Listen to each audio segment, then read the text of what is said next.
My name is Mariam Bishar. Most bankable host Brian Aseli. I told you that's the only Luya song doing great on the charts. Shakalaka. Yeah, it means Shakata.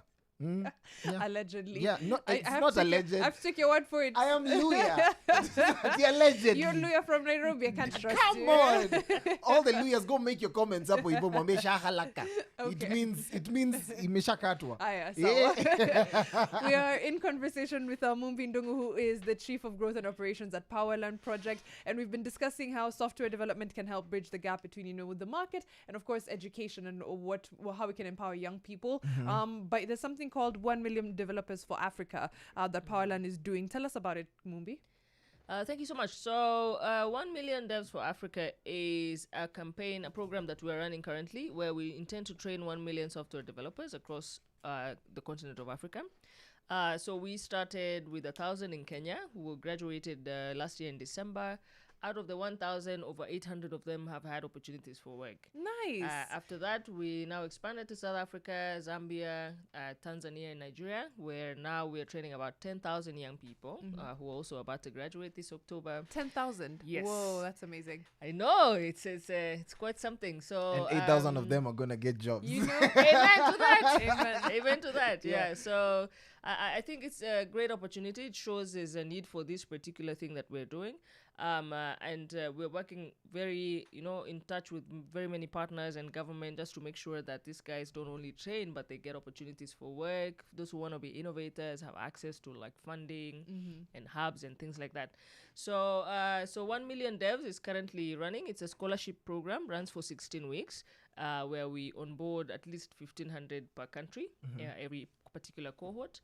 So the application process is quite simple.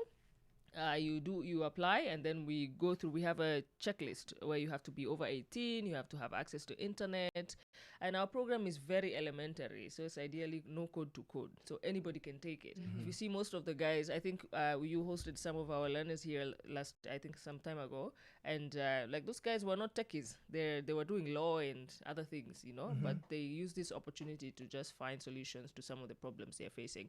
So ideally, that's the kind of mass talent that we want to put out in them. We want to become, like you talked about India, we want to become the next India. So anywhere you turn, every corner, you can find a quality I can developer. fix this. Yes. I can fix that. But what's the future like? What's the future like? Because we often have the Western nations or China predicting the future for us and the trends that are coming. Yeah. What's it like in the next 2-3 years? What should we pay more attention to? So I think a huge part of it is going to be around human capital. And I think that's why everybody's looking to Africa now, because the rest of the world, Africa now has, the highest youngest population. And in the next 20, 30 years, we're going to be, ideally a very young continent. So everybody's looking to us for human capital. So I think it's just up to us to now see how do we leverage all these opportunities, but bring them back to build our continent instead of having people go there. And that's why I'm a huge advocate for remote work, because I'm going to work from Kenya. I'm working for someone in Austria. I'm getting paid in pounds and euros, but I'm spending that money investing in my country and my community. So I think there's a huge opportunity for looking at human capital. Remote work is a huge one. We'll get to a place where, I don't need to leave my country, but, I get opportunities for that.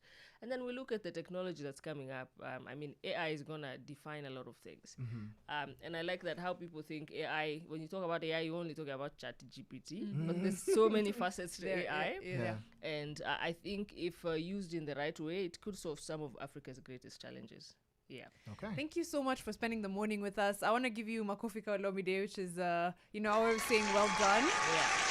On the work you're doing, of course, empowering young people all across the continent. Those numbers are crazy. I can't wait to see what 10 years from now looks like. How do we connect with you and Powerland Project? And if there's someone who's listening and they're like, what, I want to be a part of this, how do they find you? So you can connect with Powerland Project across all social media platforms. Facebook, Twitter, Instagram, LinkedIn, TikTok, Everywhere. Threads, everywhere.